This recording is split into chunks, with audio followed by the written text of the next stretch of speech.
As I mentioned in a previous chapter, my PTSD was kicked into full gear by my ex-girlfriend who tried to use physical force to keep me from leaving her. Imagine the outrage if a man were to tell his already skinny girlfriend to lose weight, just because he had a preference for super skinny women. Nobody would judge her for breaking up with him over this. Now, imagine how people would react if he then started chasing her, while continuously grabbing her by the arm, in order to prevent her from leaving, causing her to have to go through a struggle as she's trying to make her way to the train.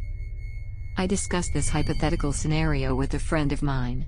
He just shrugged. I never know what to do with these convoluted what-ifs. It's just like how people often go, imagine if women were to start beating their husbands at the same rate men beat their wives. Fact of the matter is, that's not the world we live in. More often than not, it's men abusing women. It therefore made perfect sense to him that people would react less strongly to a woman behaving like Kimberly. I was a bit frustrated with his reaction. He had missed the point entirely. This was something that had actually happened to me, and no one had stepped in to help me, or check if I was okay. I am convinced that people would have definitely stood up for me if Kimberly had been a guy chasing me down and continuously grabbing me by the arm. The reason I didn't even yell at her or try to shove her was not only that I didn't want to hurt her, but also that I wanted to avoid being perceived as the aggressor. It would have been even worse if I had been a man getting harassed by his ex-girlfriend.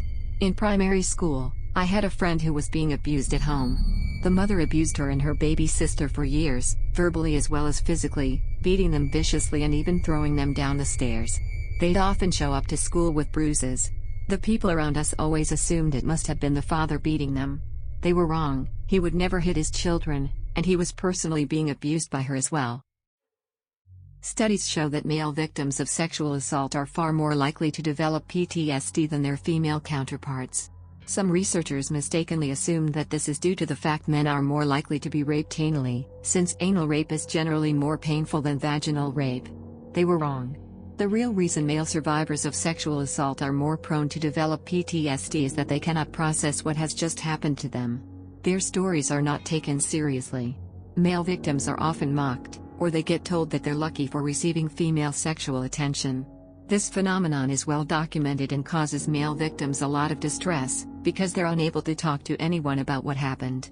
It's a common misconception that men can only get an erection when they're aroused. Lots of men get one when they're touched against their will. Just like women who are assaulted, male victims tend to freeze, making it perfectly possible for women to perform fellatio on them, or force them to penetrate them vaginally. I have spoken to men who have gone through this. The real reason being raped or molested is more traumatic, for the average woman, than ending up in a natural disaster, or having to experience a war, is that it's a humiliating and degrading experience, as well as a violation of your physical autonomy. Your abuser takes away your dignity, your control over your own body. You start dissecting every interaction you have with people you meet after it has happened, and you become distrustful. Yet, the worst part is not being able to talk to anyone about it. It can only be made worse by people acting as though it's not a big deal or you're lucky to have gone through something like that. It's the ordeal that men who are molested or raped by women have to go through. It's the flip side of misogyny. Women tend to get away with physical harassment or violence a lot more than men do, precisely because they are treated like children. The trial between Johnny Depp and Amber Heard is a very obvious example of this. While comments on the case show compassion for Depp, they also reflect concern for Heard, stating they wish the actress would get professional help for her mental health issues. If it had been a man beating his wife, comments of the latter type would be sparse.